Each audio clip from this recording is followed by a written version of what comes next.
La troisième édition du Festival classique hivernal de Laval, de l'Orchestre symphonique de Laval, est démarré sur les chapeaux de roue hier avec un concert qui était dirigé par Jean-Michel Malouf. Bonjour Jean-Michel. Bonjour. C'était un premier concert parce que tu vas diriger un deuxième concert pour clore le festival et ça aussi, ça va être quelque chose, non? Mais absolument, on a deux programmes donc très rapprochés, mais complètement différents en même temps. C'est vraiment intéressant parce que hier, on avait de la musique de John Williams, on avait du Wagner, c'était vraiment de la grande musique orchestrale à grand déploiement. Alors que demain, pour clore le festival, on a une musique qui demande, qui fait appel à un orchestre qui est plus petit. On travaille vraiment dans le raffinement, dans le concert Histoire dessinée. Donc, on a Pierre et le Loup, qui est une orchestration complète, mais l'orchestre est quand même plus petit que ce que l'on entend dans du Wagner ou dans du John Williams, par exemple. Et aussi les deux autres pièces, la Symphonie classique de Prokofiev et Les Oiseaux de Respighi, sont des œuvres très exigeantes au niveau de l'orchestre, mais qui demandent un orchestre un peu plus petit que ce qu'on a vu vendredi. Donc, des concerts qui sont dans le même festival, qui sont à intervalles très rapprochés mais qui demeure très différent. Parlons un peu, revenons à Pierre et le Loup. Il y a une Oui, narration qui accompagne cette musique, cette superbe musique. exactement, oui. Ben, cette œuvre-là est vraiment magnifique, puis vraiment, ça se démode pas, mais ça demande une narration. C'est vraiment absolument nécessaire parce que, évidemment, l'histoire est racontée en musique. Tous les personnages, donc, sont là en musique, représentés par différents instruments, mais il faut qu'on entende l'histoire aussi. Il faut qu'elle soit verbalisée en même temps pour que l'œuvre prenne son sens. Donc, tout ça mélangé fait en sorte que c'est une œuvre qui demeure encore très efficace de nos jours.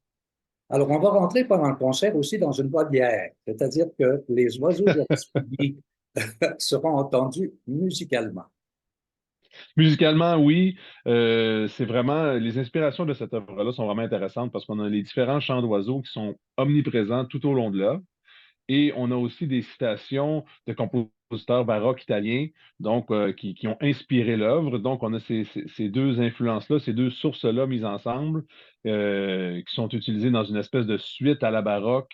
Mais à la sauce Respighi, si j'ose dire. Donc, c'est vraiment très complet comme œuvre, très complexe, très exigeant pour l'orchestre. Et musicalement, je dirais que c'est très facile à écouter. C'est quelque chose qui coule de source. C'est vraiment une super belle pièce que j'ai toujours aimé diriger. Ce que je retiens de cette troisième édition du Festival classique hivernal de l'Orchestre symphonique de Laval, c'est l'accessibilité. C'est-à-dire que tous les concerts ont été, bon, il y a trois concerts et il y a un autre événement qui débutait comme en matinée pour les bébés, c'était un bébé musique. Oui, de bébé musique. Ouais, mais c'est très accessible, hein. C'est pour vraiment toute la famille. Absolument. Les programmes qui sont mis en place sont vraiment faits pour plaire à tous les publics, même les non-initiés. Je pense que c'est de la musique qui est très facile d'approche, qui est très abordable, mais les initiés aussi, ceux qui fréquentent plus souvent les concerts, ils trouvent leur compte parce qu'on a des grandes œuvres symphoniques vraiment intéressantes dans tous les concerts. Je pense au concert d'ouverture de vendredi, par exemple, ou au Bébé Musique qui faisait appel au même répertoire.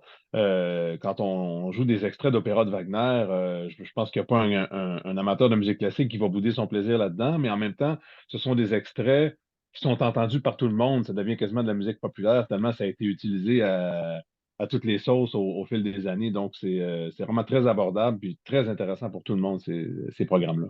J'aimerais savoir si, à partir du 29, si tu vas retrouver ta formation à Sherbrooke ou ta formation au Saguenay-Lac-Saint-Jean. Je vais les retrouver toutes les deux, mais à tour de rôle, pas en même temps.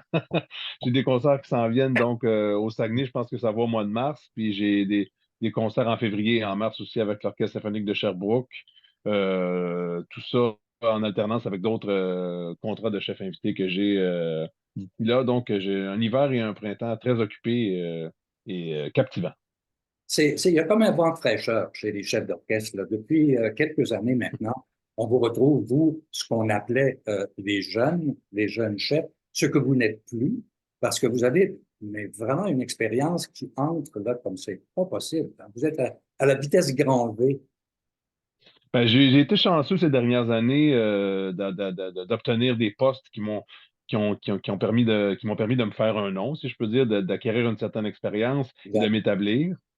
Et puis, bien évidemment, donc, je ne suis pas le seul. Il y a beaucoup de jeunes chefs qui travaillent de plus en plus et qui font leur marque depuis plusieurs années. André en est un autre qui dirige le concert de ce soir.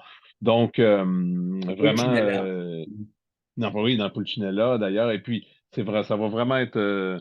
On, on est très heureux et très chanceux d'arriver dans un moment où il y a une effervescence au niveau des chefs plus jeunes, dont je ne fais plus partie, effectivement, par mon expérience et par la réalité de mon âge, évidemment, qui continue d'augmenter.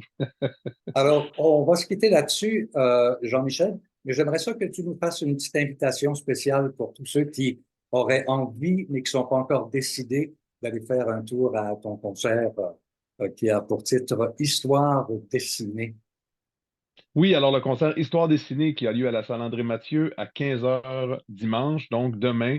On ouvre avec la première symphonie de Prokofiev, qui est une symphonie magnifique, qui est très courte, très, très punchée, très virtuose et vraiment, vraiment captivante.